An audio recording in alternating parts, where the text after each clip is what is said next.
Shreyas Iyer Asia cup స్క్వాడ్లో లేడు, చాలా మందికి బాధ అవుతుంది. అండ్ ఫ్యాన్స్ అయితే చాలా చూపిస్తున్నారు వాళ్ళ బాధ, రైట్?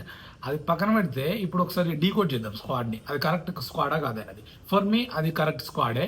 అట్లా అని చెప్పి నేను శ్రేయస్ అయ్యర్ మంచి ప్లేయర్ కాదా అంటే, శ్రేయస్ అయ్యర్ మంచి కైండ్ ఆఫ్ టాలెంట్, బట్ టీంలో ప్లేస్ లేదు తనకి.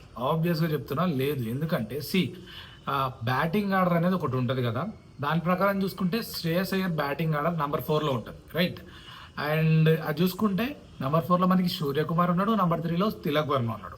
ఇది మేబీ షఫిల్ కూడా కావచ్చు according to the situations. So వాళ్ళిద్దరిని టీంలో నుంచి ముట్టే అంత ఎవరికి లేదు ప్రజెంట్. ఎందుకంటే సూర్యకుమార్ యాదవ్ క్యాప్టెన్ ఆబ్వియస్లీ ఉంటాడు 100%, దాంట్లో ఎటువంటి డౌట్ లేదు. ఇక కమింగ్ టు తిలక్ వర్మ, తనని పక్కన పెట్టాలని ఆలోచన వచ్చినా ఒకవేళ పెడితే కనుక పారాగన్ చెప్పులు తీసుకొని పోతారు ఫ్యాన్స్ సోషల్ మీడియాలో. ఎందుకంటే నెంబర్ 1 పొజిషన్లో ఉన్నాడు కాబట్టి T20లో, రైట్? సో ఇంకా శ్రేయస్ అయ్యర్ టీంలో ఉన్నా కూడా మేబీ ప్లేయింగ్ లెవెల్లో ఉన్నాడు. ఆబ్వియస్లీ ప్లేయింగ్ లెవెల్లోకి రావాలంటే ఈ 2 స్లాట్ల మీద దెబ్బ పడుతుంది, number 3 number 4, right? And number 5లో పంపుదాం అనుకుంటే ఫాలోడ్ బై హార్దిక్ పాండ్యా, వీళ్ళందరూ ఉంటారు. సో అక్కడ ప్లేసే లేదు అనేది నా point.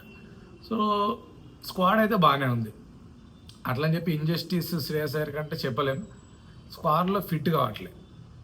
That's my opinion. And for more updates follow cricket bus Telugu. And me concerns ఏమైనా ఉంటే కామెంట్లో చెప్పండి. And thank you.